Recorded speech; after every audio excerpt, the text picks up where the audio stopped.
Bonjour à tous et bienvenue dans ce troisième épisode de La France en transition. Chaque jour de la semaine à 17 h, nous sommes ensemble pour parler des objectifs de développement durable avec un regard tourné singulièrement vers le concret, l'action, l'inspiration. Vous en avez pris l'habitude, c'est le rendez-vous à ne pas manquer et vous êtes d'ailleurs chaque jour plus nombreux. Merci à toutes et à tous. Chaque émission est à retrouver en replay juste après le direct grâce au talent, à l'enthousiasme, à la rigueur des équipes de réalisation ici au Cube. Les règles du jeu sont très simples. Ce sont les mêmes qu'hier et ce seront les mêmes demain. Ces émissions sont réalisées avec vous, derrière votre écran. N'oubliez pas de vous emparer du hashtag La France en transition. Posez vos questions, commentez, partagez et ensemble, montrons qu'il y a des solutions, des pistes, des réflexions, de l'action. Enflammons les réseaux sociaux et montrons-leur à tous les sceptiques et les éruptifs. Montrons-leur que les EDD sont concrets et qui nous aident dans nos vies de tous les jours. On le voit à chaque émission. Car chaque jour qui passe est un jour de plus sur le chemin de la décennie vers 2030. La crise a braqué le projecteur sur un certain nombre de nos pratiques quotidiennes. Mobilité, travail, consommation. Nous avons tous à notre échelle transformé nos habitudes, contraints ou pas. Aujourd'hui, nous vous proposons de prendre du recul sur ces évolutions et leurs impacts. Nous allons nous interroger sur ce qu'il faudrait imaginer pour rendre durables les évolutions positives que nous avons mises en place. Comme chaque jour, nous soulignerons l'importance du dialogue, de l'écoute, du débat. Nous aurons des invités à distance, des vidéos qui illustreront le changement et nous aurons vos questions et vos commentaires via les réseaux sociaux. Mais alors, juste 3 éléments en préambule. L'ADEME a publié une étude juste après le confinement. Un jour de télétravail permet de réduire de 69% le volume des déplacements du jour. Un tiers des Français est prêt à prendre plus souvent le vélo pour se rendre au travail. Et selon une étude du Crédoc, 77% des Français après la crise sanitaire souhaitent que les pays du monde entier mobilisent les mêmes ressources à la lutte contre le réchauffement climatique que celles attribuées à la crise sanitaire. Selon moi, ce sont des chiffres qui font écho pas mal avec la discussion que nous avions hier avec François Gemène dans l'émission. Le replay est en ligne d'ailleurs, comme chaque jour. Vous pouvez les retrouver sur le site anniversaire-odd.fr. On est bien, c'est parti pour la 3e émission de La France en transition. Mais avant de démarrer totalement, je vais vous demander de sortir votre petit engin concentré de métaux rares, certains le nomment smartphone, ou sortez aussi vos calepins si ça vous dit. Mais surtout, écoutez bien.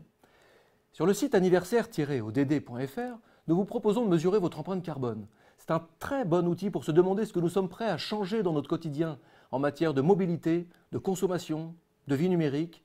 C'est sur le site anniversaire-odd.fr et le simulateur est réalisé par l'Ecolab de l'ADEME.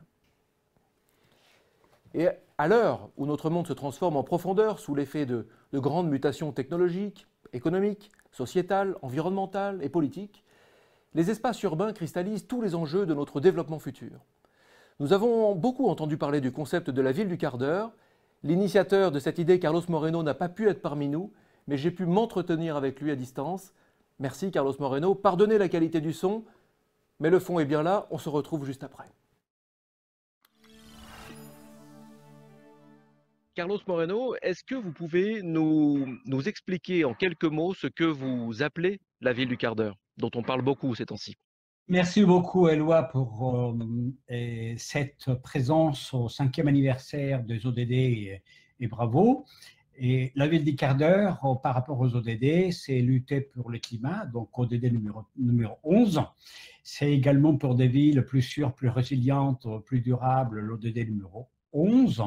Mais c'est globalement chercher une ville plus apaisée, avec une meilleure qualité de vie et dans lesquelles la mobilité, on ne va pas les subir comme aujourd'hui, mais on va plutôt les choisir.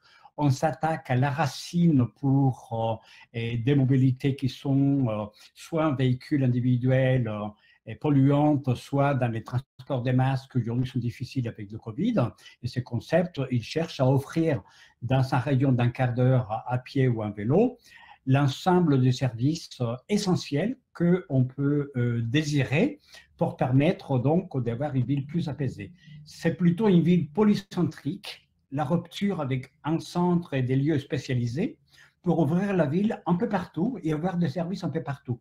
Ce n'est pas du tout mon village à moi dans lequel je suis confiné, c'est tout au contraire, plein de services partout dans la ville où je peux passer des proches en proches par des mobilités douces. J'imagine que pour la mise en place de cette ville du quart d'heure, il faut que tout le monde puisse se parler autour d'une table. Évidemment, les élus, les associations, les commerçants, c'est pas si évident que ça. Aujourd'hui, ce concept avec des quarts d'heure, il fait le tour du monde et c'est dans le monde entier où on a installé un débat concernant la manière de la concrétiser à l'heure du changement climatique et à l'heure de la menace du Covid. Qu'est-ce qu'on observe? Quand une grande organisation mondiale comme le C40, à la pointe de la lutte des grandes métropoles pour le climat, décide de prendre comme feuille de route à l'est ou à l'ouest de la planète, c'est les signes qu'on veut changer de mode de vie. La ville des quarts d'heure, on l'appelle également la ville des proximités, c'est une manière de changer de paradigme pour que ce qu'on a aujourd'hui dans la ville, construit depuis de si longues années, soit utilisé beaucoup plus et mieux, pour que les écoles, les gymnases, les mairies, des lieux, les cafés, les restaurants, des lieux publics, des lieux privés, on dit un lieu, plusieurs usages, et chaque usage, plusieurs domaines de possibles. Donc la ville des quarts d'heure est un appel, par une volonté politique de la gouvernance locale, le maire ou le président de métropole, pour offrir un nouvel usage de la vie, pour que la vision de la ville ne soit pas par l'ingénierie ou par la technologie, mais par la manière comme on utilise la ville. Et donc, ça signifie qu'effectivement, on va faire une proximité heureuse pour rendre plus fluide l'ensemble de la ville. Oui, nous avons besoin d'un dialogue avec les différents acteurs de la ville. Et quand j'ai écrit sur ce concept-là la première fois, il y a bientôt 6 ans, on m'a dit c'est une utopie, jamais on travaillera près de l'endroit où on vit. La Covid a montré, même en 72 heures, qu'il fallait travailler autrement. Et même il y a beaucoup d'entreprises très importantes au niveau national et mondial qui ont dit maintenant l'exception c'est venir au bureau et la règle ça sera travailler à distance. Donc on veut régénérer la manière de vivre dans la ville et ça passe effectivement par un mouvement de beaucoup d'acteurs, mais ils sont déjà au rendez-vous. Rien que la manière de travailler, elle est lourdement mise en question et je m'en réjouis, pas uniquement donc à Paris qui a adopté la ville des quarts d'heure, pas uniquement à Nantes, pas uniquement à Mulhouse, mais également à Montréal, à Londres, à Édimbourg, à Melbourne. Et la liste est très longue aujourd'hui parce que nous sommes obligés de changer les modes de vie si nous voulons la neutralité carbone en 2050, moins de 45% d'émissions de CO2 maintenant, et surtout si on veut avec le Covid-19 avec qui on va coexister un certain temps, garder quand même une qualité de vie. J'ai dit que la ville des quarts d'heure, c'est la ville de l'intensité sociale dans la proximité pour vivre plus et mieux dans l'ensemble de la ville pour tous. Et j'imagine effectivement que la crise sanitaire que nous vivons depuis quelques mois a accéléré cette prise de conscience de part et d'autre. Les prochaines étapes pour renforcer cette accélération, si je puis dire, ça va se passer de quelle manière? On assiste à un mouvement mondial et dans lequel beaucoup de maires, comme ça s'est fait à la ville de Paris, ont donc décidé de prendre à bras le corps la ville du quart d'heure. On a à Paris une maire adjointe en charge de la culture et de la ville du quart d'heure, co-responsabilité avec l'adjoint à l'éducation, Madame Karine Roland et Monsieur Patrick Bloch, mais c'est un mouvement qu'on observe dans beaucoup de lieux dans le monde. Et même au-delà, il y en a aujourd'hui ce qu'on appelle les plans d'ordonnancement territorial, l'équivalent d'un PLU, qui est maintenant inscrit dans la politique de la ville pour les 5 années à venir ou plus, la proximité comme un élément structurant d'un projet urbain.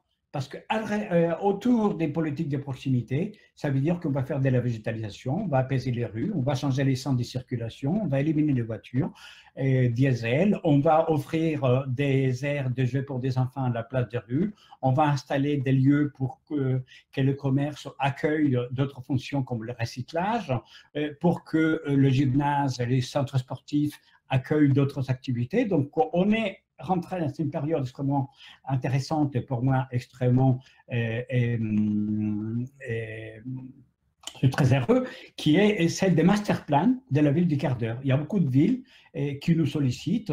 Et cet après-midi, je vais participer en Angleterre à l'Académie de l'architecture à une réunion mondiale. Quelle feuille de route pour les quarts d'heure? C'est la preuve aujourd'hui qu'il y a une volonté d'inscrire de la durée, donc avec une programmatique de la ville des quarts d'heure, parce que ce n'est pas une baguette magique, ce n'est pas quelque chose qui du jour au lendemain change la ville. Je le dis souvent, c'est l'invitation à un voyage. Donc c'est une construction qui ça va se faire dans le temps, mais c'est surtout la mutation par rapport à un nouveau paradigme vivre avec ce qu'on a beaucoup plus et mieux pour résister au changement climatique et pour vivre autrement avec les nouvelles maladies urbaines. Merci beaucoup, Carlos Moreno. Cet entretien avec le professeur Carlos Moreno a été réalisé avec la complicité de Sylvain et Jérémy. Merci à eux. Alors, on va rester sur cette problématique de mobilité et laissez-moi vous présenter Inde Kedira, docteur en économie des transports et chef de projet études et réseaux à ECOV. Bonjour Inde. Et Olivier Schneider, président de la FUB, la Fédération des usagers de la bicyclette. Bonjour Olivier. Bonjour. Alors Olivier, commençons par vous. La FUB regroupe plus de 380 associations locales réparties sur tout le territoire. C'est une fédération qui agit pour apporter des réponses concrètes aux préoccupations quotidiennes des cyclistes et pour promouvoir l'usage du vélo comme mode de déplacement quotidien. Est-ce que j'ai bon, Olivier? C'est exact. C'est exact. Olivier, est-ce que vous avez constaté des impacts de la crise sanitaire autour de la pratique du vélo en France? Alors, on a eu un véritable effet yo-yo. Donc, pendant le confinement lui-même, la pratique s'est effondrée, notamment parce qu'il y avait des incompréhensions sur est-ce que c'est autorisé ou interdit, notamment dans le cadre des motifs dérogatoires, au point où on a dû attaquer au Conseil d'État qui nous a donné raison. Et ensuite, il y a eu un rebond, c'est-à-dire que les collectivités ont commencé à faire des aménagements cyclables de transition, les fameuses coronapistes. Et comme le gouvernement leur a emboîté le pas en présentant il y avait déjà un plan national vélo lancé en 2018, mais là, un plan national déconfinement à vélo avec notamment le coup de pouce vélo réparation de 50 € par vélo réparé, la possibilité pour les collectivités de prendre en charge à 60% les infrastructures de stationnement amovible, mais également de faire du coaching, donc ce qu'on a appelé de la remise en selle. Ça a permis une réelle explosion de la pratique du vélo. Et c'est premièrement, quand vous voulez acheter un vélo, vous rentrez dans un magasin et les étagères sont vides, on vous autorise à en commander un et non pas à en acheter un. Quand vous voulez réparer votre vélo, on a réparé avec ce coup de pouce près de 700 000 vélos. Il y a un délai qui dépend de où vous êtes, mais d'1 ou 2 mois pour avoir un rendez-vous pour réparer votre vélo. Et par ailleurs, ce que nous montrent des boucles de comptage, il y en a à peu près 1 millier en France, et c'est agrégé par l'association de collectivités Vélo et Territoire que je salue. Donc sur la plateforme nationale des fréquentations des pistes cyclables, on voit qu'il y a une hausse de la pratique dans toute la France.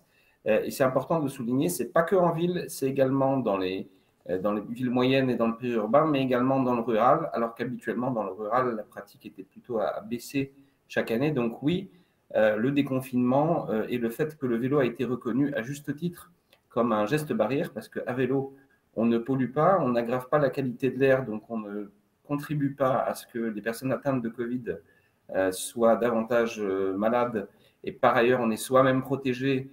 Et donc, on libère des places dans les transports en commun et on ne prend pas la place de celles et ceux qui en ont besoin sur la voiture. Et donc pour toutes ces raisons-là, la pratique a augmenté, alors globalement partout, mais avec des choses très impressionnantes, notamment dans les métropoles comme à Paris. Mais j'étais encore ce matin à Grenoble et une infrastructure inaugurée il y a 1 an dont l'objectif long terme, c'était 5000 cyclistes par jour. Au bout de 12 mois, cet objectif a été atteint. Oui, on le voit, donc un fort développement, une grande accélération. Mais ça veut dire qu'à nouveau cycliste, ça veut dire qu'il va falloir continuer d'encourager aussi l'appropriation du code de la route finalement, mais du code de la route pour tous, y compris des nouveaux cyclistes. Alors, globalement, les cyclistes ont besoin d'un système vélo. On leur a fourni les pistes cyclables et quelques services, mais c'est sûr que pour que ce soit durable, il faut d'une part que les cyclistes ne soient pas déçus, notamment que leur vélo ne soit pas volé. Donc, il faut absolument mettre en place du stationnement vélo de manière massive. Mais vous avez raison, il y a aussi des problématiques de cohabitation, que ce soit dans la cour de votre immeuble. Donc, il y avait 3 vélos, c'était joli. Maintenant qu'il y en a 12, ça devient compliqué à cohabiter entre voisins. Mais évidemment, aussi sur les infrastructures, que ce soit pour cohabiter avec les automobilistes, les trottinettes, les piétons, et même entre cyclistes, avec les cyclistes qui sont habitués à rouler à vélo, mais pas forcément dans une foule compacte, et donc qui n'ont pas le réflexe de lever la main pour dire attention, je vais m'arrêter, signaler les changements de direction, etc. Et donc, c'est pour ça que nous militons depuis des années pour la systématisation de l'apprentissage de la mobilité à vélo et l'explication des nouveautés du code de la route et de la bienveillance et de l'empathie entre usagers. L'image qu'ont les cyclistes de ne respecter aucune règle, c'est entre autres parce que les règles, à juste titre, ont été améliorées dans le cadre d'une démarche qui s'appelle le Code de la rue, qui a été fait donc avec les différentes versions du ministère de l'Environnement, mais que ces évolutions n'ont pas été suffisamment connues du grand public. Et donc, du coup, comme on a l'impression que les cyclistes, ils grillent tous les feux, qu'ils prennent les sens interdits, sans avoir la nuance de quand est-ce que c'est autorisé et de quand est-ce que ce n'est pas, ça crée de l'incompréhension qui devient de la tension. Et on travaille maintenant à toute une campagne de communication pour détendre ces conflits d'usage qui n'ont pas lieu d'être. Merci Olivier Schneider. Moi, je viens d'apprendre un truc, donc je me dis que ma pratique doit être mise à jour aussi. Je viens d'apprendre qu'on levait la main pour dire qu'on s'arrêtait à vélo. Je l'avais pas, ou alors j'avais complètement oublié. Mais c'est un truc que je vais garder. Merci Olivier. Vous restez avec nous. Inke Dira, vous êtes docteur en géographie et aménagement des transports et chef de projet études et réseaux à ECOV. Bon, ECOV, c'est quoi? On parle de quoi en parlant d'ECOV?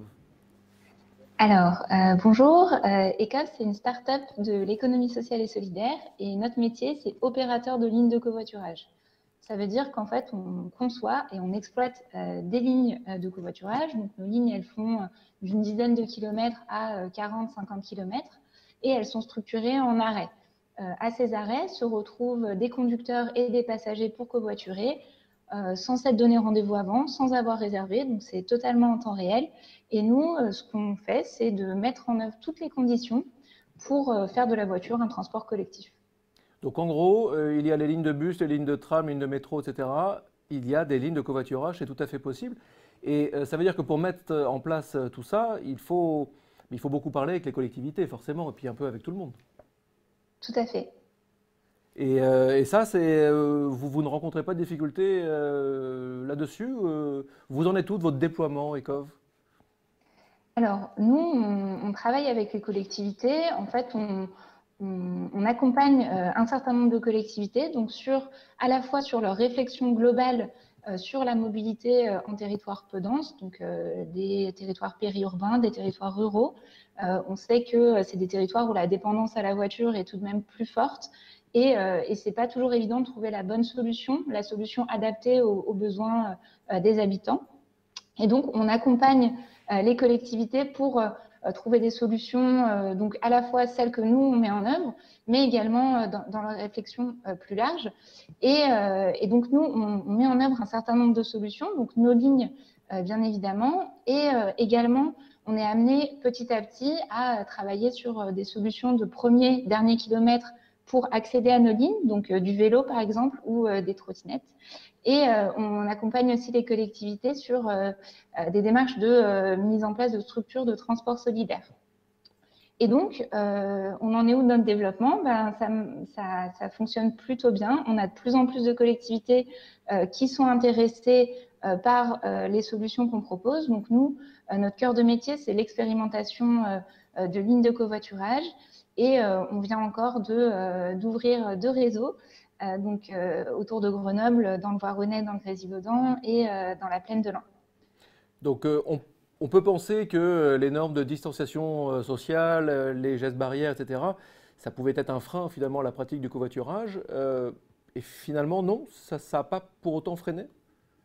Alors, on a connu bien évidemment une pause au moment du confinement. Et suite à ça, donc on s'est mobilisé notamment pour encourager la reprise de l'usage en respect des gestes barrières et de la distanciation sociale. Et ça a plutôt bien fonctionné. On a été soutenus par nos utilisateurs donc réguliers et fidèles. Donc certains se sont même engagés. Ils se sont engagés sur des horaires de passage pour montrer qu'il y avait un service, qu'il y avait des conducteurs disponibles et que les passagers reviennent sur nos lignes. Donc, on a effectivement eu une reprise de l'usage malgré les règles de distanciation sociale. Et donc, voilà, donc on est plutôt confiant par rapport à ça. Et on a également voilà, perçu un discours de solidarité et de souhait en fait, d'aller plus loin et de covoiturer plus de la part de nos utilisateurs, et aussi un soutien des collectivités locales. Et ça, on accompagne cet élan et ce souhait-là à travers le programme. Donc, on est bénéficiaire d'un programme, donc le programme NICOV, qui est soutenu par le ministère de la Transition écologique et qui nous permet en fait de cofinancer le déploiement de 20 lignes de covoiturage sur 2020 et 2021. Et donc, pour l'instant, ça se passe plutôt bien pour ce déploiement, et on espère que voilà, ça nous permettra d'installer le covoiturage dans les paysages des territoires peu denses et dans les esprits. Merci Nkadira, merci Olivier Schneider, merci à tous les deux. Merci. On se retrouve maintenant avec une courte séquence, une séquence inspirante. On a rendez-vous avec vous, Camille Etienne. Bonjour. Alors, vous avez peut-être entendu parler de Camille Etienne. Il y a des images qui ont fait 3 fois le tour de la planète. Évidemment, les images de Camille Etienne à l'université d'été du MEDEF, où on vous voit tenir bon, parce que c'est un petit peu ça qu'il fallait avoir, beaucoup de courage pour tenir bon et répondre vraiment à des patrons dont je parlais très rapidement au tout début, un petit peu éruptifs, on va dire. Et vous avez été très très forte. Vous avez peut-être aussi entendu parler ou vu Camille dans le cadre du court-métrage Réveillons-nous. Camille, vous êtes porte-parole du mouvement On est prêt et vous êtes fondatrice du mouvement Atterrissage et du podcast Graines de possible. Ça fait beaucoup de choses. Vous arrivez à trouver le temps pour vous aussi dans vos journées? Ça, j'y travaille. C'est la prochaine étape. Mais finalement, c'est quand on a un engagement ça vient de là, ça vient des tripes, c'est pas vraiment un choix, et du coup, c'est aussi une manière d'exister, et l'urgence est telle qu'il n'y a pas vraiment d'autre choix que d'y aller. J'ai aussi la chance d'être privilégiée et de pouvoir me permettre de faire ça, que Sciences Po me soutienne en me laissant prendre une année de césure. Donc j'essaie d'optimiser tout ça à fond, et je prendrai du temps pour moi quand on aura résolu la crise climatique. Donc aidez-moi à le faire, ça ira plus vite comme ça. C'est important ce que vous venez de dire sur Sciences Po. Effectivement, une grande école peut laisser quand même la possibilité à des étudiants de s'engager, d'aller à fond, de faire des années de césure. Je pense que c'est un petit clin d'œil assez intéressant. Camille, c'est quoi le mouvement On est prêt? En quelques mots, c'est quoi? Alors l'idée d'On est prêt, c'était, vous en avez peut-être entendu parler quand il y avait l'affaire du siècle, où en fait on avait porté avec d'autres ONG cette action. Et en fait, l'idée d'On est prêt plus largement, c'est d'essayer de sensibiliser le grand public, un public jeune et aussi moins jeune, en utilisant les réseaux sociaux et l'art. L'idée, c'est vraiment de dire il faut que cette transition, on ne pourra pas la faire tout seul, avec une sorte d'élite éclairée. Il faut aussi qu'on emmène avec nous tous ces gens qui n'ont pas forcément accès à l'information. Et pour ça, il faut qu'on ose aussi essayer de bousculer un peu nos codes de militantisme, s'adresser à eux de manière différente et essayer de repenser comment massifier l'engagement. Et donc, c'était ça un peu notre objectif, et c'est ce qu'on continue à faire. On l'a fait par exemple avec la Convention citoyenne pour le climat, où on a beaucoup parlé, pour essayer de faire sortir ça des débats qu'on a sur Twitter et faire en sorte que les citoyens s'en saisissent vraiment. Avec la crise, vous avez vu plutôt ça a eu un effet accélérateur autour de l'engagement, autour de cette prise de conscience, ou au contraire, parce qu'on le voit aussi par ailleurs, une sorte de repli sur soi? D'un côté, évidemment que, par exemple, pour organiser des marches, c'est plus compliqué. On est obligé de se réinventer, des manières d'être activiste. Et en même temps, avec l'urgence qui est en train d'arriver, et malheureusement, ce ne sera peut-être pas la dernière, et il y aura d'autres catastrophes naturelles aussi. Donc, ça fait partie des choses qui vont nous arriver. Donc, il va falloir aussi qu'on soit innovant dans notre manière d'agir. Je pense que surtout, ça fait prendre conscience à plein de gens, à des milliers de jeunes, que ce qu'on nous disait impossible il y a quelques années, on avait vraiment ce discours de dire « mais vous savez, c'est une machine infernale qu'on ne peut pas remettre en cause, on ne peut pas arrêter tout ça, vous êtes utopiste ». Et finalement, là, on se rend compte qu'en quelques semaines, l'économie mondiale est à l'arrêt. Il y a simplement ce qui est réellement essentiel qui continue à fonctionner, les hôpitaux, les écoles, etc. pour une urgence. Et aujourd'hui, on voit bien, par exemple, ça fait 30 000 morts en France, le Covid, donc c'est énorme et important. Bien sûr qu'il faut qu'on agisse, mais chaque année en France, il y a quand même 50 000 personnes qui meurent de la pollution de l'air, rien qu'en France, 800 000 en Europe. Donc j'espère que certains vont prendre conscience aussi que la crise qui nous attend, malheureusement, environnementale, est encore plus démente et que donc il faut qu'on prenne des mesures à la fois individuelles et collectives qui soient elles aussi à la hauteur. Et quand vous êtes prêt, alors là je dis ça aussi parce qu'il nous reste assez peu de temps, mais si vous êtes face à quelqu'un de votre génération,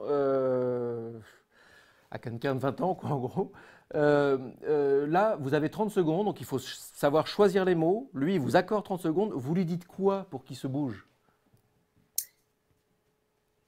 Je lui dis qu'en fait, il n'y a pas qu'une seule manière de faire. Que peu importe ce qui est dans la vie, la vraie question, ce que je lui ai demandé, c'est que lui se pose une seule question, c'est qu'est-ce qui l'anime vraiment? Est-ce que c'est de faire de l'art? Est-ce que c'est de mettre les mains dans la terre? Est-ce que c'est de devenir paysan? Est-ce que c'est de faire de l'éducation, de devenir prof? Peu importe. Ce qu'il trouve, ce qui vraiment l'anime au fond, et qu'il mette ça au service d'un monde un peu plus beau, un peu plus juste. Parce que peut-être que le meilleur est à venir et que finalement, au lieu de simplement montrer ce qu'on doit fuir, on peut aussi réfléchir à ce qu'on peut mettre en place. C'est assez flippant, je suis d'accord. On est une génération qui doit, malgré nous, se battre pour une guerre qu'on n'a pas nous-mêmes déclarée. Mais en même temps, on peut aussi être les héros et appartenir à ceux qui ont réussi à dévier l'histoire. C'est quand même pas n'importe quoi de se battre pour la vie. Parce que la vie, quand même, c'est pas tout à fait un détail en tant qu'être vivant. Alors je taquine un peu et je prends un peu plus de temps, quitte à me faire gronder. S'il vous dit oui d'accord, mais ça c'est loin, mais non, mais c'est dans longtemps, et puis les impacts, tout ça, mais c'est super loin, c'est pas là sur mon paillasson en gros. Ah si, ouvre les yeux et tu verras. Il y a, comme je disais, les 50 000 morts de chaque année de la pollution de l'air et encore toutes les autres pollutions. Donc il y a non seulement, s'ils s'en fichent des banquises et des ours bruns, il y a déjà des gens qui en meurent aujourd'hui du réchauffement climatique. Et puis c'est près de chez nous aussi. Par exemple, là, il y a 2 jours, il y a un pan de montagne qui s'est effondré juste à côté de chez moi, dans les montagnes que je connaissais très bien, à cause de la fonte du permafrost. Donc c'est pas seulement en Arctique, c'est pas seulement en Californie, c'est pas seulement pour les animaux qui disparaissent, c'est nous et c'est maintenant, et c'est pour ça qu'il faut qu'on agisse, parce que sinon c'est un petit peu presque ridicule et pas assez sérieux de fermer les yeux. Merci beaucoup Camille Etienne et on continue de vous suivre. Merci. Merci à vous. Et avant de prolonger cette émission et d'échanger cette fois-ci autour de notre rapport au travail, au lieu du travail, à nos pratiques numériques, je vous propose de regarder un petit film très court. Il nous vient du Mobile Film Festival. Le principe, c'est très simple. 1 minute, un mobile, un film. En 2020, le Mobile Film Festival a choisi de soutenir les ODD et en particulier la campagne Génération Égalité d'ONU Femmes, partenaire de cette édition. En 2019, l'édition du festival soutenue par UNRIC et ONU Climat avait reçu plus de 800 films de 91 pays sur le thème Act Now for Climate. La vidéo que vous allez voir va vous scotcher. Elle est ouf, a même dit notre ami Raphaël pendant la préparation de cette émission. MFF Act Now on Climate Change, c'est ce film que je vous propose de regarder. A tout de suite.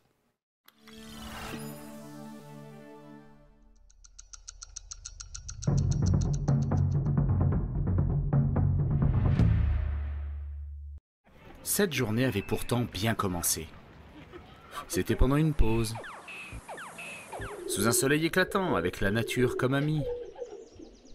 Et puis, il y a eu ce geste. Habituel. Anodin. Bon allez, on y retourne, je vous paye pas rien foutre. Inconscient. Hé, excusez-moi, votre bouteille là. Qu'elle a, Madame Pigeonne? Mais là, aujourd'hui, ça suffit.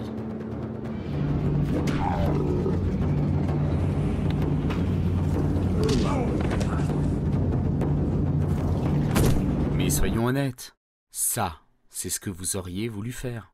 Alors pourquoi n'avoir rien fait? La planète, nous n'en avons qu'une. Alors réagissez maintenant.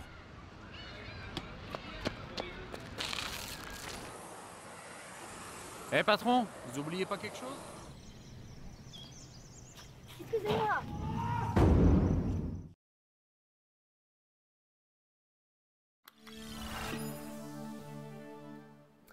Et de retour ici en plateau, au Cube, ici les Moulineaux, nous allons maintenant parler de nouveaux usages du travail. Mais avant de démarrer avec nos invités, quelques éléments d'une étude publiée hier par l'ADEME sur l'impact des effets rebonds induits par le télétravail. En résumé, le bilan global du télétravail est favorable d'un point de vue environnemental et est par ailleurs plébiscité par les salariés en raison de ses avantages individuels. Qualité de vie, gain de temps, d'argent, etc. Il impacte profondément les modes de vie et organisation du travail, induisant des changements plus globaux de comportement. On se retrouve maintenant avec nos invités. Anne-Sophie Gaudon-Ransonnet, directrice innovation de Malakoff Médéric Humanis. Bonjour madame. Jean Carinti, cofondateur du Lab L'Hermitage, qui est un tiers-lieu et transformation des modalités de travail. Et Jacques-François Merchandise, délégué général de la FING, sur le sujet du numérique responsable. Anne-Sophie Gaudon-Ransonnet, je vais démarrer avec vous. Vous êtes directrice innovation de Malakoff Humanis. Vous suivez au long cours les nouveaux usages dans le rapport au travail que nous pouvons tous avoir. Et récemment, vous avez publié une étude sur le télétravail en France, une étude qui a duré 3 ans, donc c'est quand même une étude qui a permis de voir loin, de manière à avoir un panorama le plus complet possible. Forcément, le confinement est venu percuter cette analyse, voire on a accéléré la réflexion, puisque des millions de travailleurs ont d'un coup d'un seul expérimenté le télétravail, quasiment du jour au lendemain. Est-ce que vous pouvez nous donner la substantifique moelle de la synthèse que vous pourriez faire de cette étude qui a duré 3 ans, en peu de mots?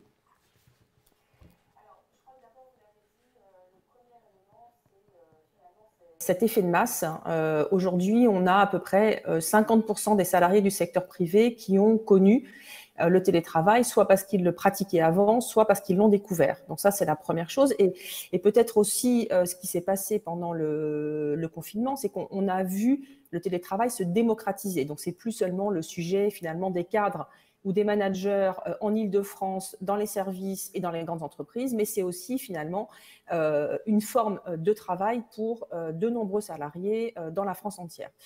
Ça, c'est le premier élément. Le deuxième élément, c'est que nous, on pousse et finalement, on a compris qu'il fallait un télétravail qui soit raisonné et raisonnable. Alors, pourquoi raisonner ?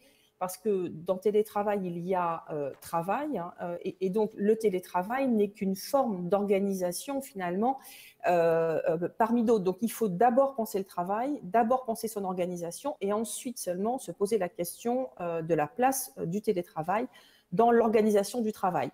Si on ne fait pas cet exercice-là, eh bien, on risque de se retrouver finalement avec des problématiques soit effectivement individuelles, voire même des problématiques de performance et de productivité pour l'entreprise. Donc, un télétravail raisonné et puis un télétravail raisonnable. Ce qu'on a connu pendant le confinement n'est pas le télétravail normal. On le voit bien, et d'ailleurs les salariés ne veulent pas d'un télétravail total comme ils ont pu le connaître. Les salariés aujourd'hui, ils nous disent, on aimerait, en gros, on pense que le bon équilibre, c'est 8 à 9 jours par mois, ce qui fait à peu près 2 jours par semaine. Alors pourquoi ça ?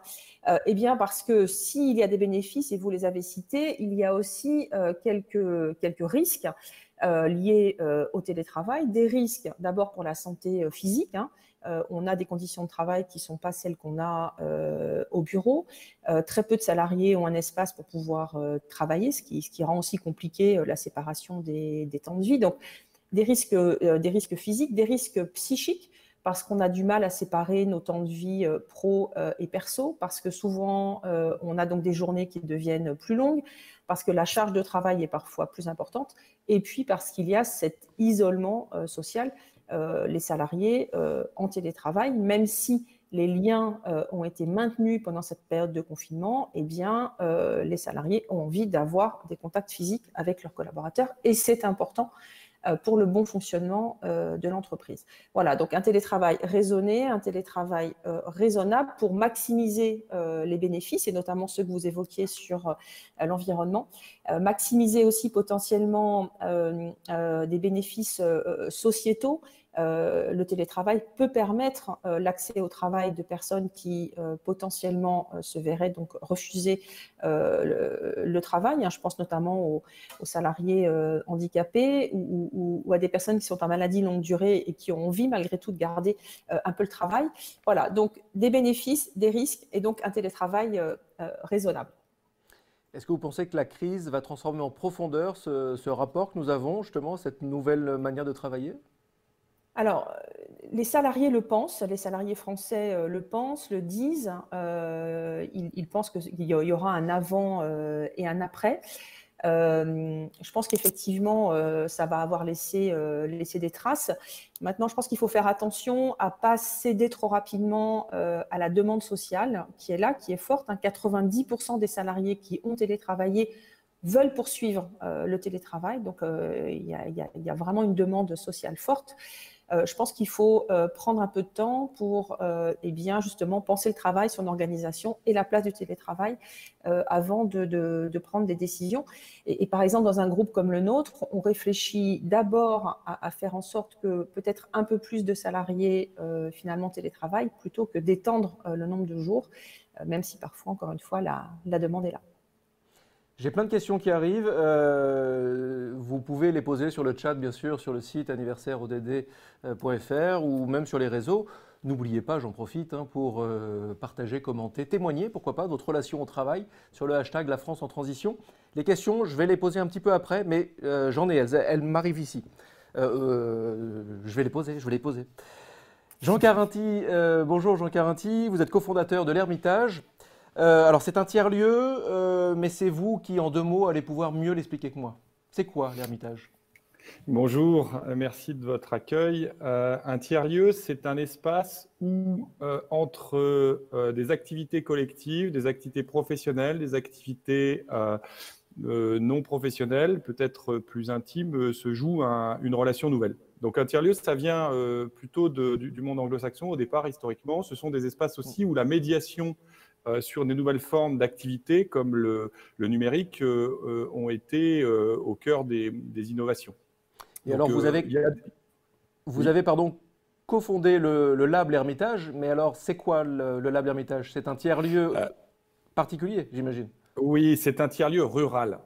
Les tiers-lieux ont souvent été dans les lieux universitaires, notamment dans la fabrication numérique. Ils ont été aussi dans les lieux de transition de l'urbanisme, dans d'anciennes usines, dans la ville. Le tiers-lieu rural, lui, est un peu plus rare et plus nouveau. Nous, on est un domaine de 30 hectares, qui était un ancien domaine agricole, qui a été ensuite le siège d'une organisation internationale qui en faisait son lieu de formation, une ONG de développement, et qui a été mis en vente. Donc, ce qui caractérise un tiers-lieu rural dans la famille des tiers-lieux, c'est que c'est un lieu qui passe d'une vocation, qui était en fin de vocation et qui trouve une nouvelle vocation et une utilité sur son territoire. Donc l'Ermitage, c'est un lieu où se joue une partie en matière d'innovation dans le domaine de l'agroécologie, puisque nous avons une ferme de 2 hectares, une ferme maraîchère, avec un certain nombre de pratiques de l'agroécologie et également un public local qui vient en circuit court acheter ces produits. Vous avez également un lieu, on va en parler par rapport à ce qui avait été évoqué précédemment sur l'avenir du travail, un lieu où viennent travailler des artisans, des cols blancs, des cols bleus. Et en milieu rural, comme on est un peu au bout de la chaîne du travail et des mobilités, c'est un enjeu fondamental que d'avoir des lieux comme le nôtre qui permettent de concilier ces nouvelles façons de vivre et de travailler et d'être des lieux de prospérité aussi. Parce qu'un lieu comme l'Ermitage, c'est 30 hectares, mais c'est aussi 60 ETP à échéance de 5 ans quand on aura réussi à développer notre projet. Et quand vous dites que vous accueillez des cols blancs, des cols bleus, du rural, de l'urbain, ça se passe de quelle manière? Parce que du coup, un tiers-lieu, c'est vrai que c'est un super espace pour décloisonner et pour faire se parler un petit peu tout le monde. Ça se passe de la meilleure manière possible entre les gens qui apprennent à vivre et à travailler ensemble.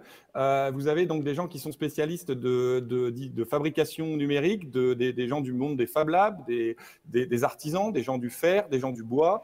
Et à côté, vous avez des consultants qui vont travailler sur de la transition des territoires et qui vont bosser plus dans une logique d'espace de coworking. Puis vous avez aussi des gens qui travaillent à accueillir du public. On est un lieu aussi d'accueil de séminaires d'entreprise, parce que c'est un de nos modèles économiques. Donc, ils viennent des gens qui vont vivre une expérience hôtelière et une expérience de découverte d'un tiers-lieu. Donc, tout ça nécessite une gouvernance et une culture on va dire, de conciliation entre ces différents usages. Et c'est ce qui est très nouveau en milieu rural aujourd'hui, mais il faut imaginer que le village ou le territoire rural d'il y a un siècle était aussi un lieu de grande conciliation de modes de vie et de cultures professionnelles différentes. Donc on réinterroge cette histoire à l'aune des enjeux du XXIe siècle où la ruralité est aussi très fantasmée. Je crois qu'on ne l'a pas dit, mais c'est où? C'est à 1 heure de Paris, un peu plus d'1 heure, entre Soissons et Compiègne. C'est dans un petit village qui s'appelle Autrèche, qui est dans la communauté de communes des Lisières de l'Oise. Et c'est donc un village de 750 habitants qui a été très marqué par l'histoire de l'agro-industrie et qui se cherche un avenir dans la transition. Donc on est au cœur des enjeux de cette soirée. Merci Jean. On y reviendra un petit peu après avec les questions. Jacques-François Marchandise, bonjour. Bonjour. Vous êtes délégué général de la FING, donc qui est une association que vous avez cofondée en 2000 et qui questionne les potentiels et les enjeux de la société numérique. En gros, ça je la fais courte, mais en gros c'est ça. Vous êtes également professeur associé à l'université Gustave Eiffel, chercheur, prospectiviste. Alors Jacques-François Marchandise, avant la crise, vous aviez initié un programme collectif qui s'appelait Reset, quel numérique voulons-nous ? C'était un plan sur 3 ans, 2019-2022, qui explorait de nouvelles voies, qui réfléchissait à de nouvelles voies autour de la transformation numérique. Là, avec la crise, j'imagine que... Est-ce que ça s'est accéléré? Est-ce que ce que vous disiez s'est accéléré? Ou est-ce que ça a percuté un peu quelques conclusions que vous aviez? Ouais, le sujet de notre programme Reset, c'est vraiment de dire le numérique, c'est une sphère de choix dont il faut débattre et sur lesquels il faut arriver à élaborer ensemble. En fait, ce que la crise a révélé plus que jamais, c'est que elle est à la fois un formidable gisement de potentiel, hein, et elle a sauvé la mise d'énormément de gens qui n'auraient juste pas pu se débrouiller autrement en période de confinement, et y compris sur des aspects qui sont aussi des aspects de santé publique, mais de démarches administratives, mais d'accès à l'alimentation, etc. Et bien sûr, d'accès au travail et de maintien de l'activité économique quand ça a été possible. Et à côté de ça, c'est aussi un ensemble d'outils très ambivalents qui peuvent aller vers un numérique subi.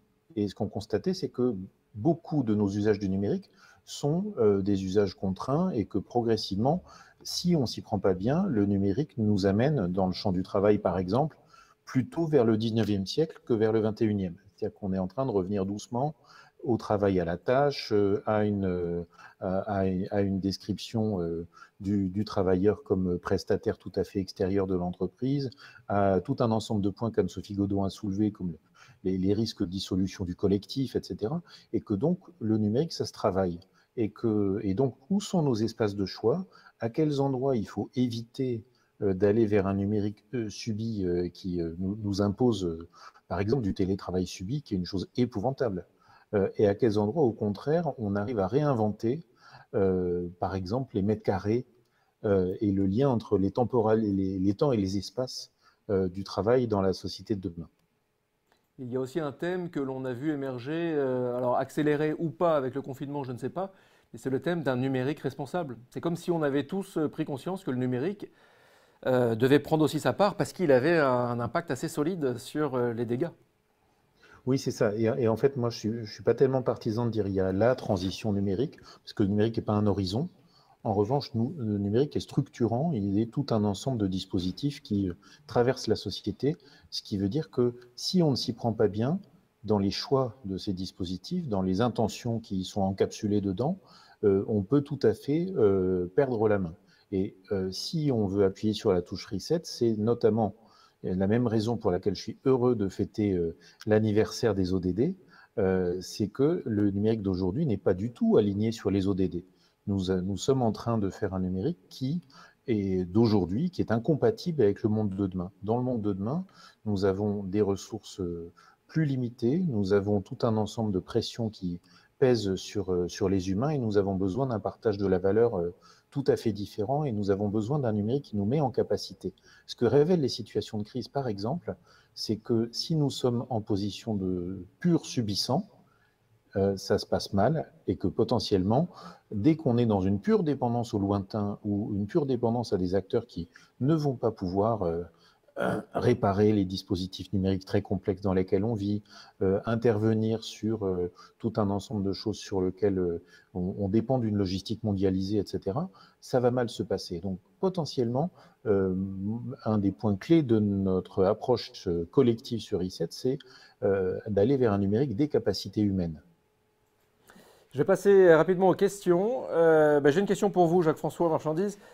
Une question de Alice. Le travail à distance via le numérique renforce-t-il l'invisibilisation des inégalités entre les travailleurs?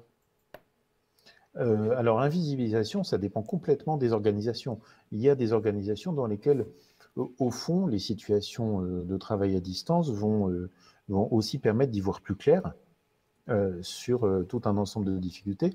Modulo ce que mentionnait Anne-Sophie, c'est-à-dire que quand on est dans du 100% télétravail, on n'est pas dans la même situation que dans des situations de télétravail hybride. Quand on voit vraiment rien, quand des gens sont à distance chargés tout seuls de faire des tâches et de les exécuter, pour le coup, ce qu'on appelle le pilotage dans le cockpit, le fait que les managers soient trop loin des gens qui sont censés, d'une part, manager, mais aussi accompagner, ça fait des catastrophes, hein. Ça fait des pressions insoutenables. Je passe à une autre question, une question reçue de la part de Actarus. Actarus, merci. Une question pour Madame Godon. Quelle est la pratique du télétravail chez nos partenaires européens? Y a-t-il des pays en avance sur nous? Quels enseignements peut-on en tirer? Alors moi, j'ai malheureusement pas de vision très large sur ce qui se passe en Europe, donc je ne peux pas répondre à cette question. Et puis, je crois qu'il y a une étude qui est parue, mais qui n'est pas complètement en fait comparable. Donc malheureusement, je ne peux pas répondre à cette question très très pertinente pour autant. Alors du coup, j'ai peut-être une autre question. Peut-être que c'est aussi, peut-être qu'en complément avec Jacques-François Marchandise, une question de Noni. Pourquoi refuser le télétravail que nous avons prévu dès 1971 en informatique? Est-ce que vous comprenez la question ou est-ce que... Moi, je compte sur vous, là. Moi, je ne suis pas sûre de comprendre la question, en fait. Moi, je la comprends, alors. Alors, allons-y. Non, ce que je pense, c'est que la possibilité du télétravail existe depuis longtemps et les facteurs d'échec du télétravail dans certains métiers, dans certains domaines ou dans certaines situations sont connus depuis longtemps. Il y a eu tout un ensemble de politiques d'aménagement du territoire prévoyant le télétravail qui ont été débriefés dès le début des années 2000 en disant en fait voilà pourquoi ça marche pas parce que les gens n'ont pas tous chez eux les mètres carrés nécessaires, les gens n'ont pas tous forcément un équilibre et on l'a vu en gros plan là pendant la période récente, n'ont pas tous une organisation familiale qui fait que bien évidemment le reste de la famille reste à l'extérieur d'une sphère protégée phoniquement, etc. Et aujourd'hui, 2020, c'est pas du tout vrai de dire que tout le monde a une connexion à haut débit impeccable chez soi. On en est extrêmement loin. Donc il y a 1000 facteurs, mais nous, les gens du numérique, on pense depuis le début que puisque c'est techniquement possible, c'est socialement souhaitable. Et moi, je pense qu'il faut mettre un gros bémol à ça. Il y a le télétravail choisi, c'est formidable. Le télétravail subi, c'est calamiteux. Anne-Sophie Godon-Ransonnet, oui. Ce qu'on peut dire en complément de ça, c'est qu'il y a encore des freins culturels importants. C'est-à-dire qu'il faut avoir franchi le cap du télétravail pour que à la fois les dirigeants et les managers l'envisagent de manière beaucoup plus sereine. Donc, il faut pratiquer, comme dans beaucoup de cas. Et puis, malgré tout, on l'a vu là au mois de mars et puis les mois qui ont suivi, finalement, ça a été aussi un accélérateur du rattrapage, on va dire, technique ou technologique dans les TPE, PME. C'est-à-dire qu'il y avait quand même des problématiques d'équipement et tout n'est pas réglé, notamment en matière de sécurité des données. Quand vous discutez avec des chefs d'entreprise, un des freins importants qu'ils mentionnent, finalement, c'est les enjeux de sécurité. C'est-à-dire qu'ils ont pu se débrouiller, on a pu effectivement, dans certains cas, s'organiser, mais les questions de sécurité sont loin d'être réglées. Donc, il va falloir aussi apporter des réponses aux plus petites entreprises sur ces questions-là. J'ai une question, ce sera la dernière question, une question pour Jean Carinti. Une question de Mélanie. Comment l'exemple des tiers-lieux peut inspirer les modes de travail dans les entreprises et les institutions classiques? Je sais pas, les organisations, quoi. C'est une question qui est très, très perspicace et délicate. Inspirer, c'est dans la manière de considérer le lieu, le collectif et la démarche comme un triptyque, comme une équation.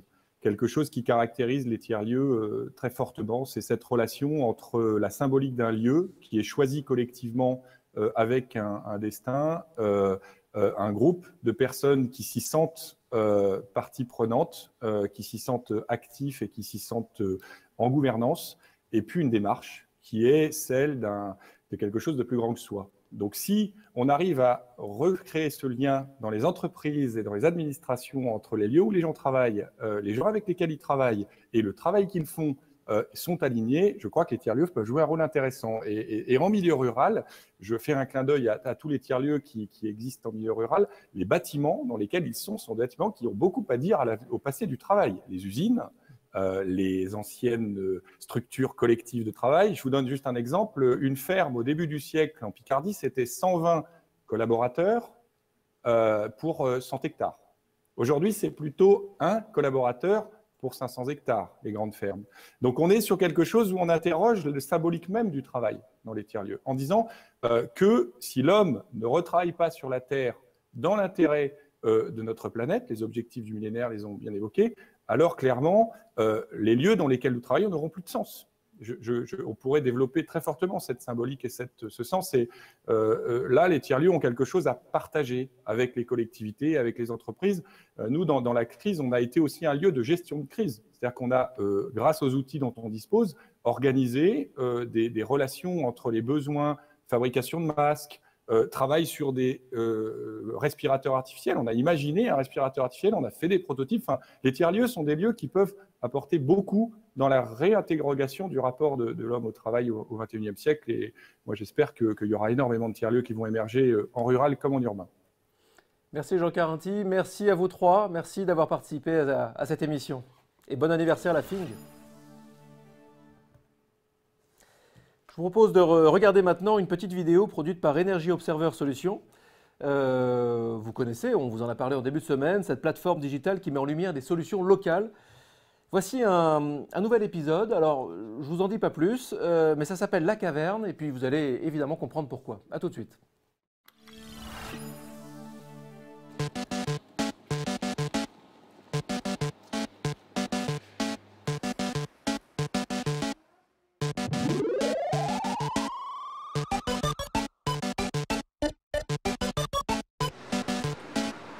Je m'appelle Jean-Noël Gertz et on se trouve à Porte de la Chapelle, à La Caverne. C'est une ferme urbaine souterraine.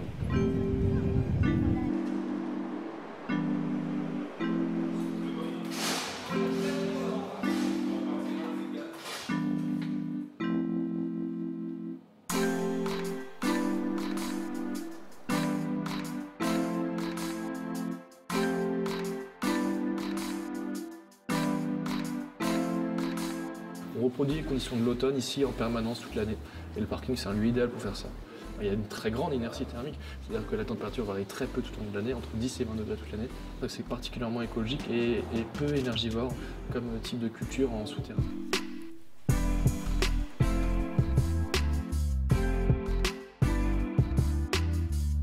Et ça pousse en combien de temps à Shiitake? En une nuit.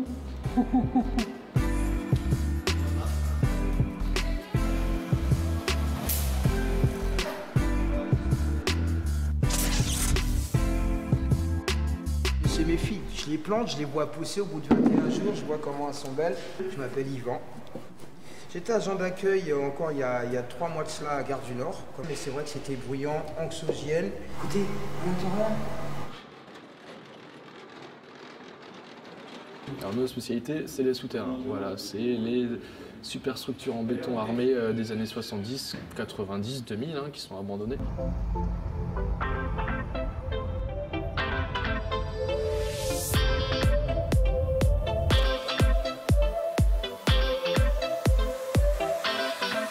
Quand on transforme un site comme celui-là, on économise l'équivalent de 300 kg de CO2 par mètre carré par rapport à si on construisait un entrepôt à l'extérieur.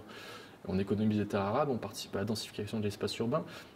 Donc en termes environnementaux et carbone, c'est extrêmement vertueux de réussir à densifier et de faire quelque chose de tout ce béton.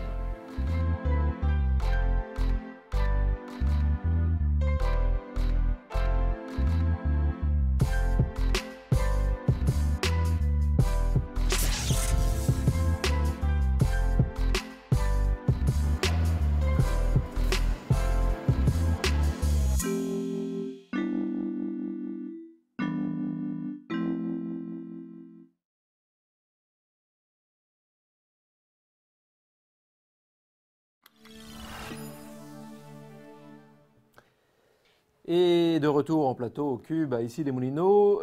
Bonjour André Croc. Vous êtes le premier vice-président délégué à la prospective, à l'animation territoriale et aux coopérations de Rennes Métropole, qui réunit 43 communes et compte près de 450 000 habitants. André Croc, j'aimerais que vous nous parliez d'une initiative tout à fait singulière et durable. Ça s'appelle le Bureau des temps. C'est un service de la ville de Rennes et de Rennes Métropole. Est-ce que vous pouvez juste nous en raconter la mission en quelques mots, bien sûr, le Bureau des temps? Bien sûr. Bonsoir à toutes et à tous. Oui, je peut-être refaire un petit morceau d'histoire. Dire que c'est Edmond Hervé, quand il était maire de Rennes et président de la métropole, qui avait constaté qu'il y avait une injustice en matière de temps. Certains peuvent acheter du temps, c'est-à-dire que par les moyens financiers qu'ils ont, ils peuvent choisir d'organiser leur journée, leur week-end, leur semaine comme ils le souhaitent, et que d'autres subissent le temps. Ils sont sous, en quelque sorte, la contrainte de prescripteurs de temps. Et dans énormément d'emplois, énormément de services, en fait, on est contraint par les temps.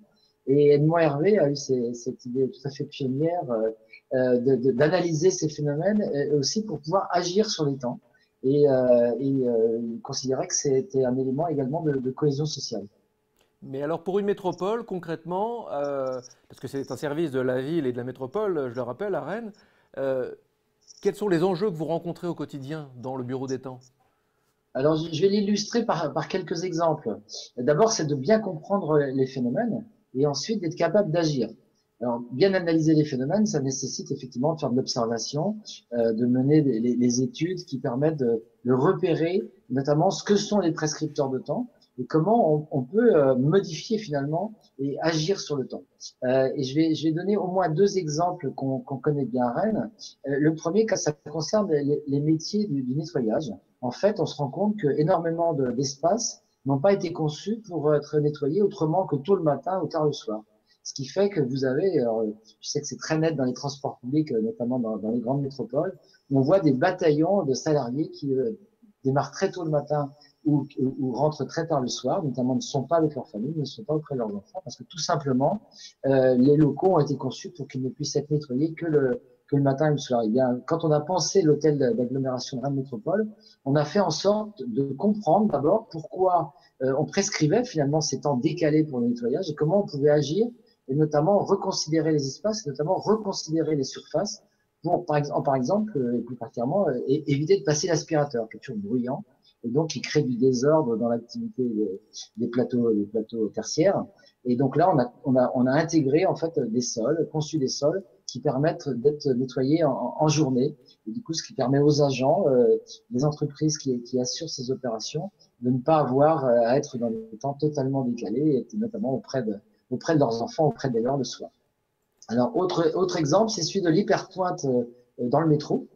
Nous avons une ligne de métro, nous allons bientôt livrer une seconde, et on s'est rendu compte que cette ligne a vite été, il y a eu un engouement important pour cette ligne, et on a cette spécificité sur Rennes d'être une ville très très estudiantine, et on avait remarqué que les heures de rentrée en faculté en fait créaient de la congestion dans le métro, et que pour y répondre, on risquait sans doute d'avoir à acheter des rames de métro supplémentaires avec des délais importants et un coût pour la collectivité. Et on s'est rendu compte que si on jouait sur les heures de rentrée en fac, eh bien, on pouvait étaler l'hyperpointe et on pouvait comme ça éviter d'acquérir de nouvelles rames de métro, ce qui a été testé et ce qui a là encore complètement donné satisfaction. Et un troisième exemple, c'est celui des gardes d'enfants, notamment pour les gardes gérées par la ville de Rennes ou d'autres communes.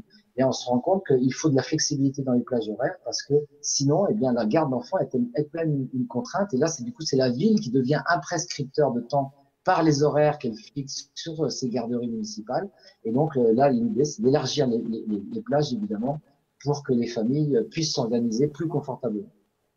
J'ai une question de Monsieur Croc, une question de Prune sur le chat. Le temps est une contrainte. Comment faire en sorte que le temps soit un vecteur de transition? Comment atteindre les ODD par le temps? Alors nous, on a un bel exemple en cours, une étude qui est en cours. On a souvent réglé les problèmes de congestion automobile par plus d'infrastructures, ce qui veut dire en général plus de voitures, notamment plus de voitures conduite par un seul automobiliste. Et donc, dans les questions de transition énergétique, une des batailles qu'on doit mener sur nos territoires, c'est de réduire le nombre de voitures conduites par une seule personne. Une voiture, ça pèse plus d'1 tonne, et en général, le passager, lui, pèse moins de 100 kilos. Donc, c'est juste une ineptie en termes simplement de calcul thermodynamique. Hein. Et donc, là, l'idée, c'est de réduire le nombre de voitures solo, et du coup, de mieux comprendre pourquoi les gens sont amenés à tant utiliser une voiture solo, et surtout, créer de la congestion toujours aux mêmes heures, en général, les heures de bureau. Et donc, on a un secteur d'activité, hein, avec beaucoup de plateaux tertiaires, de grandes entreprises, qui est très congestionné le matin et très congestionné le soir. Et là, plutôt que de rajouter des infrastructures qui rajouteront encore de la voiture solo, on préfère travailler sur moins de voitures solo, en jouant sur le covoiturage, en jouant aussi sur les temps, de manière à ce que la circulation soit plus fluide, donc moins de gaz d'effet de serre, moins de pollution. Bon, j'ai une question piège qui pourrait être une question au bac et vous n'avez pas 4 heures, vous aurez peut-être 20 secondes. Est-ce qu'on est si libre de son temps finalement en 2020? Alors non, on n'est pas si libre de son temps que ça. Et d'ailleurs, c'est pour ça que les bureaux des temps, on a été pionniers, mais d'autres collectivités se sont intéressées au temps. D'ailleurs, il y a des colloques avec Tempos chaque année parce que c'est ça justement qu'il faut travailler.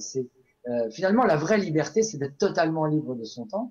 Et je pense que c'est pour ça que beaucoup de seniors apprécient autant leur retraite. C'est qu'ils ont, alors pas forcément tout le temps la maîtrise. D'ailleurs, eux-mêmes nous le disent qu'ils sont pas si maîtres de leur temps que ça, parce qu'ils se rajoutent d'autres éléments qui deviennent des prescripteurs de temps, parfois de leur famille d'ailleurs.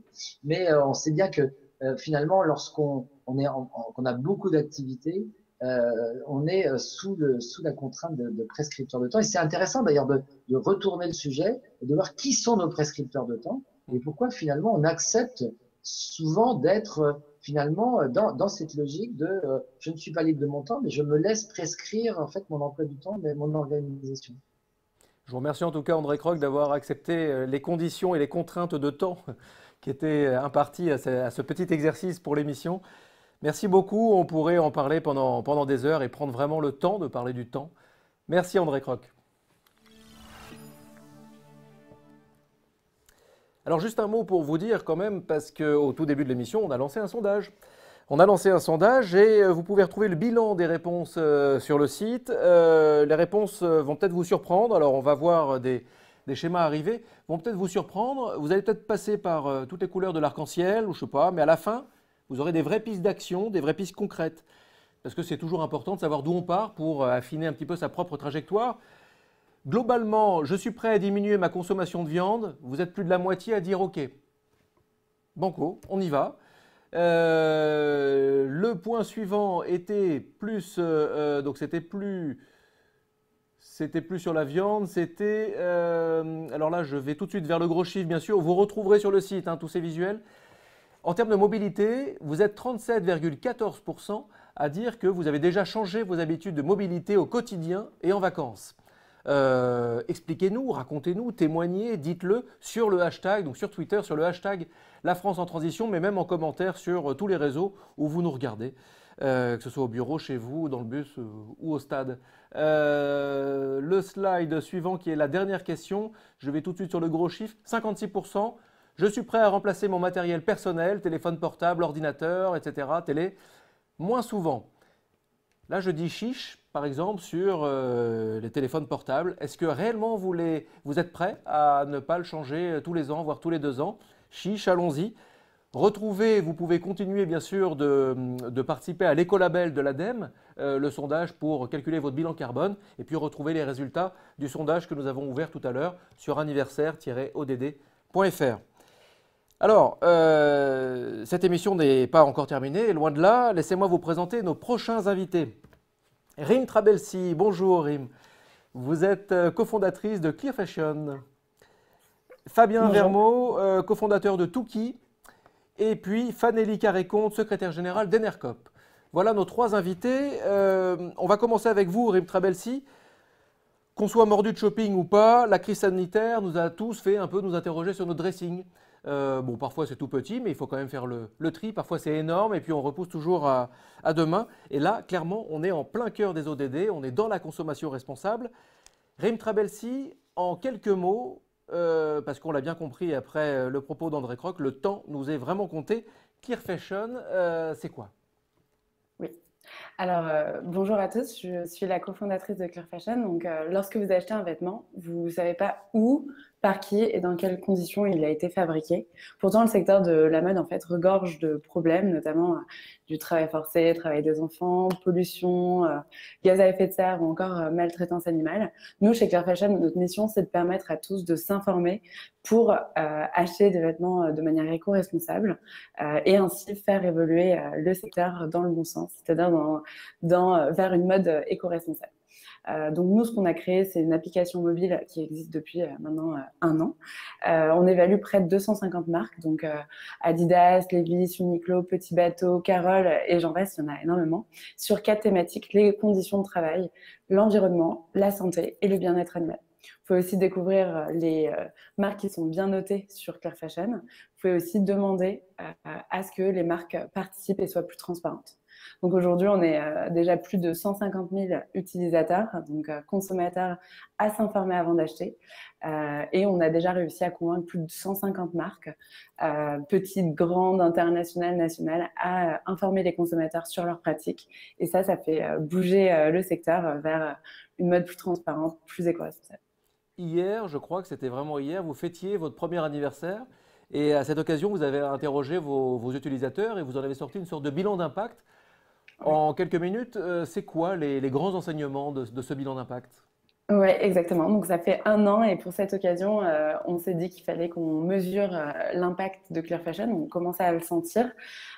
Donc, auprès des consommateurs, déjà, ce qu'on voit, c'est que les personnes manquaient d'informations auparavant pour mieux consommer. Et là, on les amène, on les dirige vers une tendance qui est le acheter moins mais mieux. Donc, ils achètent moins de vêtements, de meilleure qualité, s'orientent vers des marques plus éco-responsables, réparent, achètent en seconde main. D'un autre côté, on a demandé aussi aux marques quel était l'impact de Clear Fashion sur leur métier.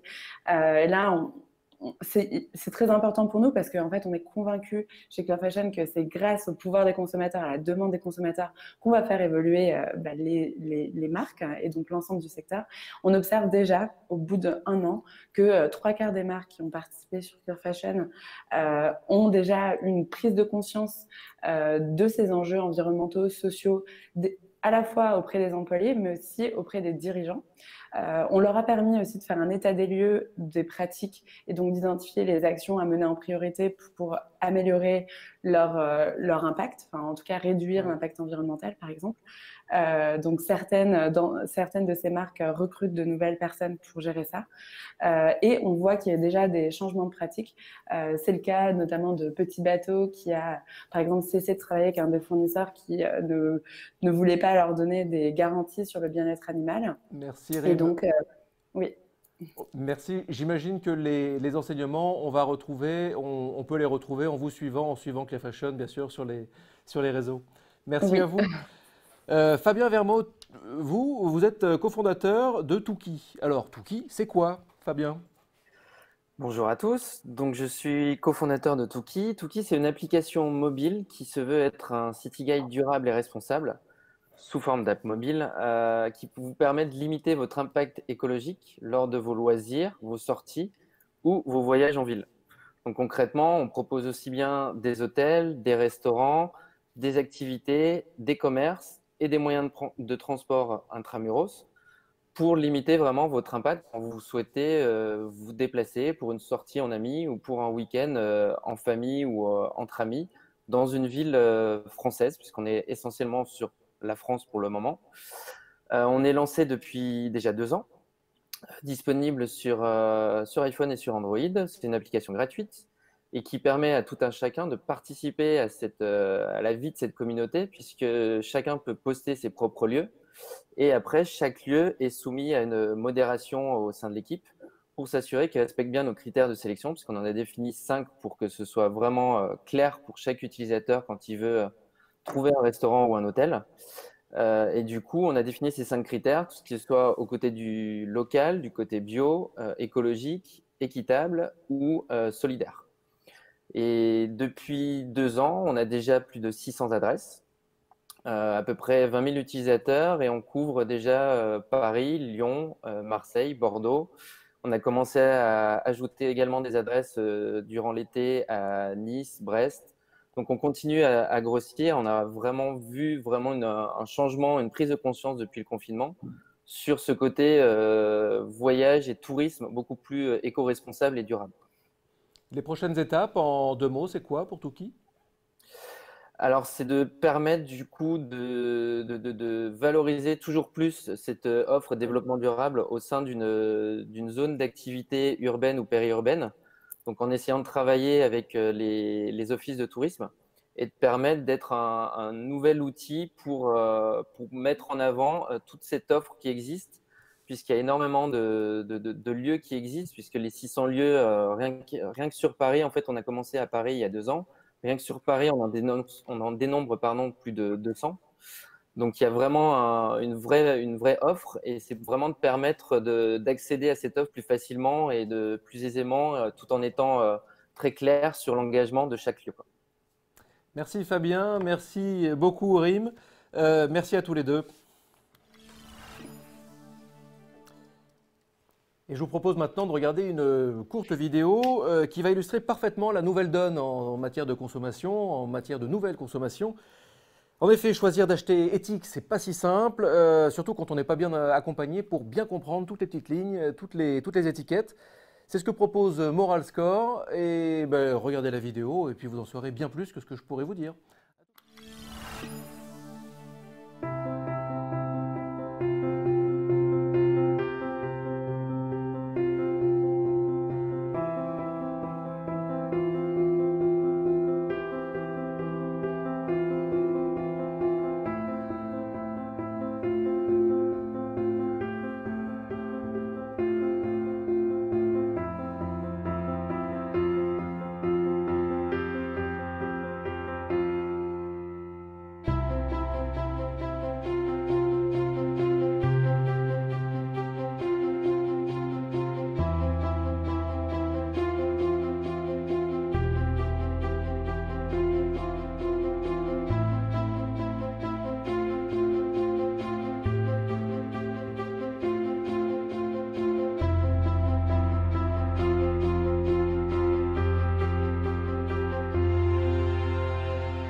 Alors vous ne le savez peut-être pas toutes et tous, mais les citoyens peuvent agir pour choisir leur électricité. C'est aussi un domaine dans lequel le citoyen peut être acteur. Enercop, par exemple, est le seul fournisseur d'électricité national coopératif qui propose une offre 100% renouvelable. Fanelli Carré-Comte, bonjour. Vous êtes la secrétaire générale d'Enercop. Bonjour. Bonjour. En très peu de mots, Enercop, si on devait aller un petit peu plus loin, c'est quoi ?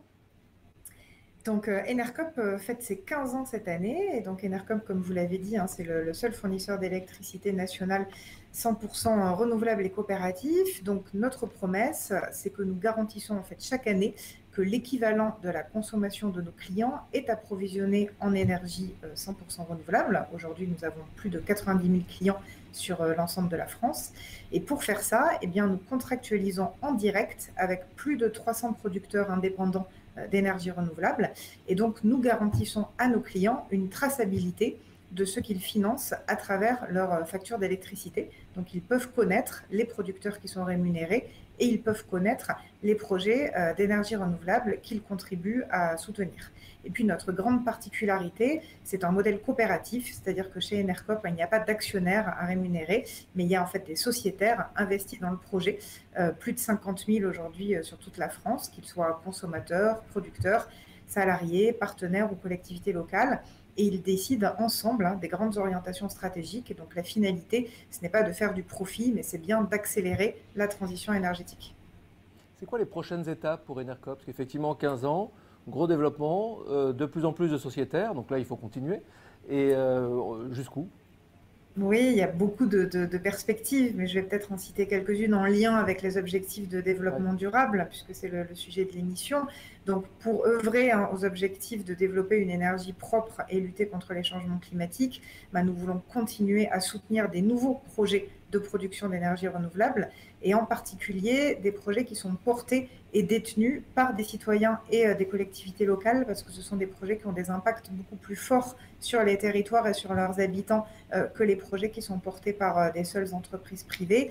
Et puis, pour citer un autre ODD qui est la réduction des inégalités, nous voulons aussi lutter contre la précarité énergétique qui concerne plusieurs millions de personnes en France, qui souffrent de conséquences économiques, sociales et sanitaires de leur situation. Et donc pour ça, nous avons notamment développé un fonds de dotation qui s'appelle Énergie solidaire et qui collecte des microdons pour financer des associations de lutte contre la précarité énergétique et qui va distribuer cette année 90 000 € pour des associations qui luttent contre la précarité énergétique. Et nous allons encore amplifier ces actions à l'avenir. Et je vous encourage, vous, derrière votre écran, qui vous interrogez sur votre consommation d'électricité, à suivre les différents comptes sociaux d'Enercop, à regarder tous leurs petits contenus également, plein de petites vidéos très ludiques, très pédagogiques, pour vous expliquer toutes les facettes de cette réappropriation de votre énergie. Merci beaucoup, Fanny Carré-Comte. Merci beaucoup. Et nous voici donc venu le moment de vous demander de sortir vos agendas. C'est le moment très attendu d'un petit tour de France des actions concrètes, des événements, des temps de mobilisation. Vous avez sorti vos agendas? C'est parti.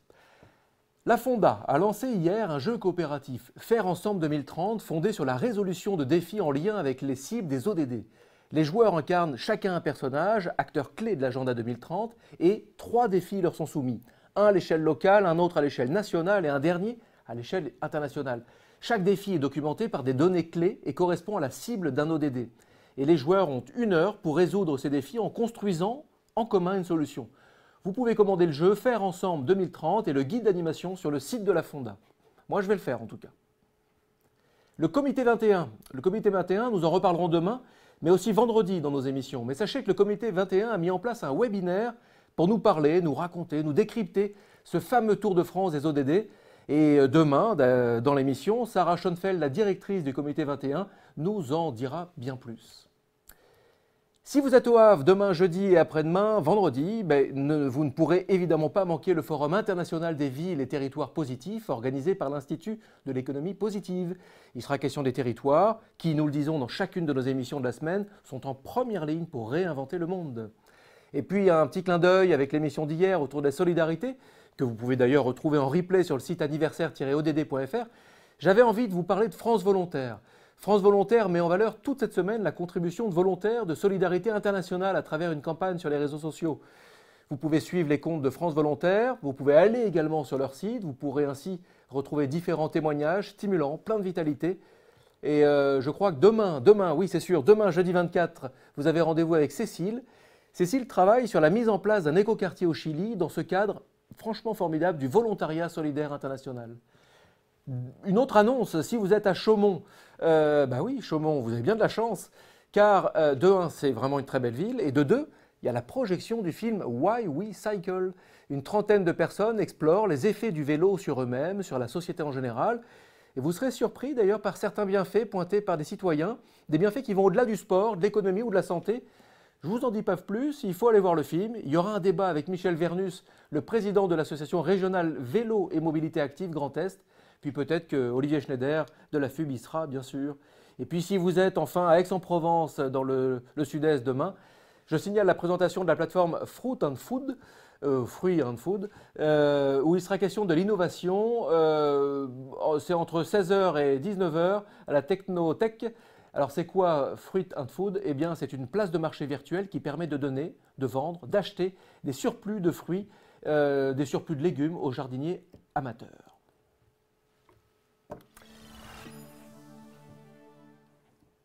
Cette émission est maintenant terminée, mais je vous donne rendez-vous demain 17h pour une nouvelle émission Ce sera le 4e épisode de cette saison très spéciale. Nous parlerons demain de notre modèle économique et des nombreux défis lancés par la crise sanitaire. Nous parlerons du tissu associatif et entrepreneurial, des ressorts qu'il a fallu trouver de manière parfois insoupçonnée pour faire face à cette crise systémique.